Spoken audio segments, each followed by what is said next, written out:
RRB, l'invité du matin. Et notre invité ce matin, c'est Samuel Nepéhoul, le président du MEDEF. Bonjour. Bonjour. Merci d'avoir accepté notre invitation pour nous parler de l'initiative que viennent de prendre l'ensemble des acteurs économiques calédoniens qui se sont regroupés sous une même bannière, NC Économique. Qu'est-ce que c'est concrètement que cette nouvelle bannière, cette nouvelle organisation ?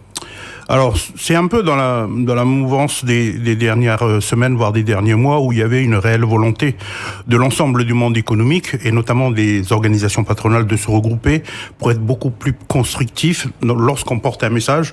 Dans un premier temps, devant nos responsables politiques. Donc, on s'était structuré il y a quelques semaines, nous avons signé une interpatronale qui nous permettait d'aller en ce sens. Mais dans l'idée, c'était aussi de pouvoir aller au-delà. Et sur la façon de travailler pour être encore plus efficace, c'était de raccrocher les chambres consulaires également et les syndicats professionnels pour, encore une fois, mieux structurer notre discours. Et puis est arrivé le ministre, mais le ministre est arrivé au lendemain du référendum. Donc le début un peu de l'histoire, c'est qu'au début du référendum, avec le contexte que l'on connaît aujourd'hui, avec le pays qui est coupé en deux, avec certainement des questions et des inquiétudes, le président de la Chambre d'agriculture, monsieur Gérard Pasco, appelle le président de la FIN qui dit qu'est-ce qu'on fait, beaucoup de chefs d'entreprise, certains ont connu des difficultés importantes, certains ont fermé, et avec ce qui nous arrive encore aujourd'hui, il faut qu'on réagisse. Et en fait, de fil en aiguille, et ça a rejoint la mouvance, comme je vous le disais, depuis ces derniers temps, qui est de rassembler, d'être beaucoup plus efficace dans la manière de conduire les choses. Assez naturellement, les chefs d'entreprise, dans un premier temps, se sont rencontrés et on passait les messages auprès des chambres de commerce, auprès des syndicats professionnels, et tout le monde ont très vite convergé sur l'idée qu'il fallait absolument qu'on ait une rencontre avec le ministre des Outre-mer. L'occasion a été trop belle pour la louper. Oui, parce que finalement, vous vous rejoignez sur vos inquiétudes liées à cette incertitude institutionnelle, c'est ça ? Très c'est clairement. de se dire, on veut de la visibilité. Très clairement. L'objectif recherché, c'est d'avoir de la visibilité. Vous savez, simplement pour simplifier et puis pour résumer un peu la démarche, on s'est dit, au lendemain de l'ancien référendum, de tout premier, le Premier ministre Édouard Philippe avait dit on aura passé beaucoup de temps à beaucoup discuter de l'institutionnel sans jamais aborder les questions économiques et sociaux. On s'est dit c'était quelque part un beau point de départ, et on s'est organisé la dernière semaine en se disant il faut absolument qu'on arrive à avoir cette rencontre avec le ministre. Le temps qu'on se cale, pour nous il était hors de question d'aller se présenter les uns après les autres. Si on voulait être entendu, il faut construire un message qui soit le plus clair, le plus constructif possible et le porter tous ensemble. Sauf que le temps qu'on s'organise, on a reçu chacun nos invitations pour rencontrer le ministre, chacune des organisations. Et puis, du coup, ce qu'on a fait, c'est qu'on a été reçus dans la première semaine individuellement par le cabinet du ministre, et chacun a passé le message comme quoi on tenait absolument à avoir cette rencontre avec le ministre pour lui faire part de nos inquiétudes, de notre souhait d'avoir un environnement stable pour pouvoir relancer l'économie calédonienne, reconstruire un modèle économique calédonien. Parce que là où vous tirez la sonnette d'alarme, c'est de dire que si l'économie ne marche pas, à cause de ces incertitudes institutionnelles, on va droit dans le mur d'un point de vue social. Très clairement, si on continue à simplement discuter du oui ou du non, sans qu'on ait derrière une véritable stratégie pour définir quelles sont les filières d'avenir pour la Nouvelle-Calédonie, reconstruire le modèle économique, si c'est pour discuter d'un statut avec une économie dans une situation catastrophique, avec un taux de chômage, avec un pouvoir d'achat qui s'effondre, vous imaginez juste la crise sociale qui s'avance devant nous, donc qui va se présenter devant nous, Mais très clairement, aujourd'hui, c'est de dire qu'il faut interpeller à la fois l'État, mais également nos institutions politiques pour faire en sorte que ces questions-là soient remises au centre des débats également. Mais quand il y a le débat du oui et du non, il y a quand même deux modèles qui s'opposent, pour pas dire deux doctrines. Comment le monde économique peut s'y retrouver en disant on a quand même des besoins, on doit aller dans ce sens-là ? Très clairement, le monde économique, le chef d'entreprise, il a beau être audacieux parce que il se lance quelque part un peu dans l'aventure, il engage sa responsabilité, ses biens, etc. Il prend des risques, et quand il discute avec des financeurs, on est sur du 5 ans, sur du 15 ans ou sur du 20 ans. 2 ans, c'est sûr que la visibilité, elle est pas garantie. Donc, le chef d'entreprise dit juste, quel que soit le statut auquel vous allez aboutir, il est important de savoir comment on garantit la stabilité politique, économique, fiscale, sociale. Et sur cet aspect-là, je crois que c'est important puisque le ministre lui-même l'a relevé que dans les différents points qu'on a abordés au cours de notre rencontre, puisque finalement on a eu une rencontre avec lui, il a soulevé deux choses. Il a dit, dans tout ce que vous m'avez dit, il y a 2 points que vous n'avez pas abordés. C'est le volet enseignement et formation. Et le dernier point, c'était plutôt une remarque. Il a dit, ça serait bien que vous raccrochiez les syndicats de salariés. Comme ça, en termes de contribution des partenaires sociaux dans le débat à venir, c'est essentiel. Donc là, c'est finalement ce que vous avez fait. Et donc, vous allez pouvoir travailler tous ensemble dans NC Eco.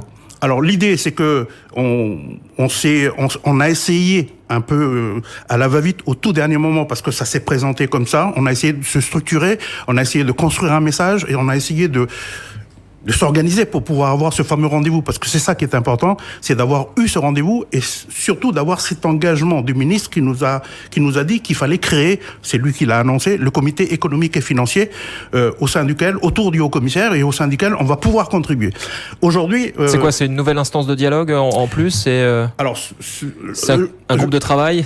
Alors justement, ça va être tout le travail. Comme je l'ai dit tout à l'heure, la première semaine, en 4e vitesse, on s'est structuré pour essayer d'avoir cette rencontre, on a eu un engagement. Maintenant, il va falloir travailler, parce que c'est pas le tout d'avoir pu avoir accès au ministre, d'avoir pu exprimer nos inquiétudes. Maintenant, il va falloir structurer les dossiers. Parce que qu'est-ce qu'il dit ? Il dit, ok, je vous comprends bien. Maintenant, donnez-moi vos contributions. Je suis prêt à l'entendre. Vous avez raison, vous devez participer au débat.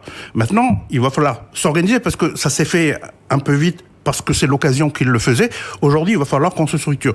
On y réfléchit à l'organisation, la méthode, sous quelle forme, est-ce qu'on va devoir avoir des moyens, parce que on est des chefs d'entreprise, on est pris par ailleurs par nos propres sociétés à gérer, mais quand il va falloir travailler sur des dossiers structurés, sur des dossiers de fond, il va falloir un peu de moyens, un peu d'organisation, et c'est tout l'enjeu des semaines qui vont venir.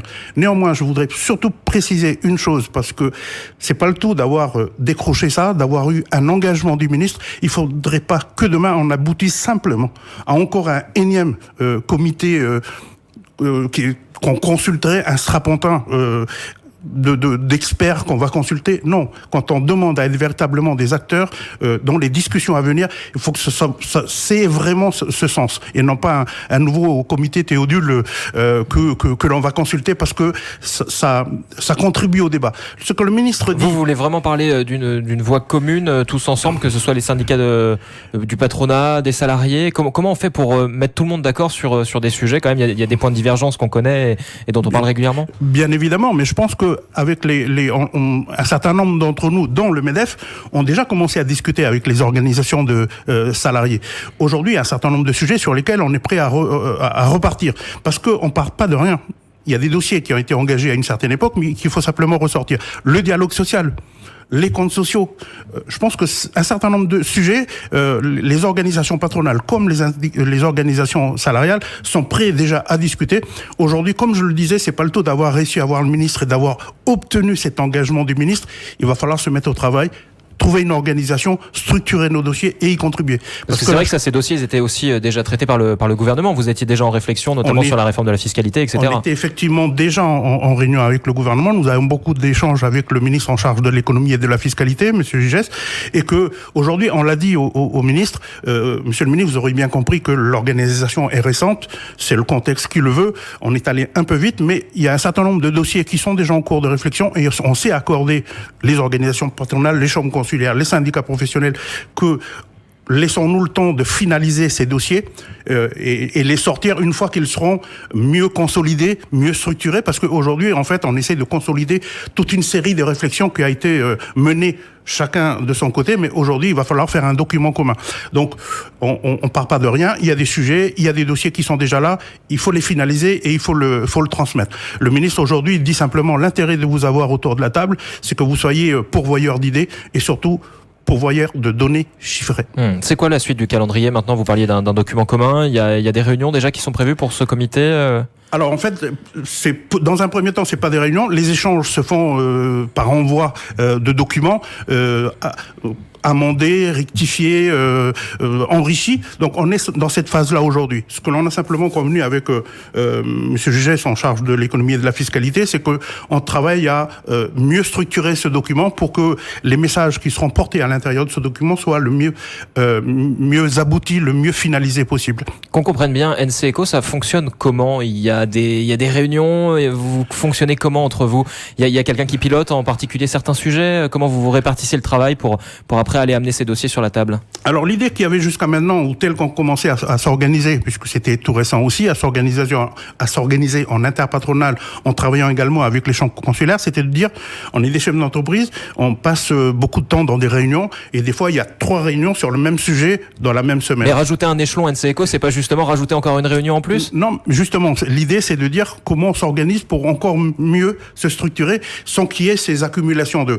Ces derniers temps, qu'est-ce qu'on était arrivé à faire ? C'était de se dire, tel sujet peut être piloté par une des entités, une chambre ou une fédération patronale qui est lead sur un sujet. Sur la fiscalité, par exemple, sur la réforme de la TGC, sur les comptes sociaux, sur le dialogue social, sur le numérique, qui est un sujet hyper important. J'entendais dans votre sujet qu'il y avait le salon d'Igenova en ce moment. Le numérique s'invite aussi, le contexte, en tout cas, le souligne encore plus l'intérêt du numérique, mais que une entité soit lead sur un sujet, soit organisateur et animateur d'un sujet, ça permet d'être beaucoup plus constructif. NC Eco, ça a été acté quelque part un peu rapidement parce que l'occasion s'y est prêtée. On est en train de réfléchir à la structure, comment ça doit fonctionner, au budget et les moyens, parce qu'il va falloir quand même un peu se structurer si on veut être sérieux quand on va proposer des choses. Bon, c'est porteur d'espoir, finalement, on arrive à se mettre autour de la table, à discuter, c'est peut-être un message aussi envoyé à nos politiques qui vont se réunir aujourd'hui, notamment ? C'est important de nous savoir nous rassembler. Le monde économique, si ça peut servir pour nos politiques en termes de pourquoi pas. Nous, ce qui nous importe, c'est d'avoir, c'est d'être. En tout cas, nous aujourd'hui, on a une véritable satisfaction. C'est que c'était pas garanti. On s'est donné beaucoup de mal pour être entendu par le ministre, d'avoir pu avoir ce rendez-vous. Et en plus, il a fait l'annonce qu'il était d'accord sur le principe de la participation, la nécessité absolue de la participation du monde économique à la réflexion, que le monde économique devait nourrir d'idées, de données chiffrées, et que maintenant, la balle était dans notre camp. Donc c'est pour ça qu'il faut rapidement se structurer pour pouvoir se mettre rapidement au travail. Et donc, oui, c'est vrai que le fait d'arriver à avoir cette harmonie et cette volonté de l'ensemble de travailler ensemble, je pense que ça nous donne un peu plus de force encore. Merci beaucoup Samuel Nepéoun, président du MEDEF, d'avoir accepté notre invitation ce matin pour nous parler d'NC Eco. Merci.